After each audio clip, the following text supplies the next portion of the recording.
Blinks are finally back in our area. Napa-jump at spice up your life na ba ang lahat?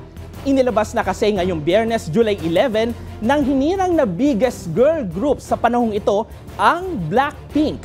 Ang kanilang much-anticipated comeback song na Jump matapos ang 3 taong group hiatus.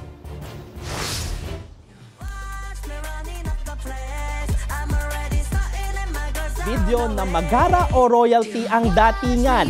Experimental, futuristic at rave electric inspired ang Jump. Pero syempre, hindi pa rin nawala ang tatak Blackpink na girl crush concept at lyrics na talaga ang women empowerment ang mensahe. Lalo na sa lyrics nitong breaking out of the system at breaking out of the cage na nagsasabing be who you are. Muli ring narinig ang iconic slogan ng grupo na Blackpink in your area, kaya lalong napa-jump sa tuwa ang Blinks. Sa loob nga lang ng 1 oras, umabot agad sa 1 milyon ang likes ng music video at pumalo agad sa 10 milyong views ang nakuha nito. Streaming na sa lahat ng music platforms ang kanta na kasalukuyan ding nangunguna sa mga chart.